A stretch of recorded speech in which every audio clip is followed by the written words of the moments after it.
অনেক তো আমরা গুণ করেছি, এবার চলুন ভিন্ন পদ্ধতিতে একটি গুণ শিখি আমরা। ধরেন 2 0 3 5 0 7, এটাকে আমরা গুণ করব। প্রথমেই 3 আর 7 গুণ করলে হবে 21। এবার এদিকে চলে আসুন, 5 আর 2 যদি আমরা গুণ করি তাহলে হবে 10।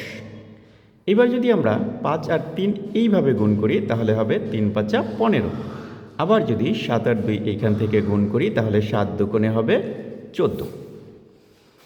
ঠিক আছে, এইবার আমরা মাঝখানে একটা যোগ চিহ্ন দিয়ে দিই এবং 14 আর 15 যদি আমরা যোগ করি তাহলে কত দাঁড়াবে? তাহলে দাঁড়াবে 29। এইবার আপনারা একটু মিলিয়ে নিন তো দেখি আপনাদের উত্তরটা কত আসে।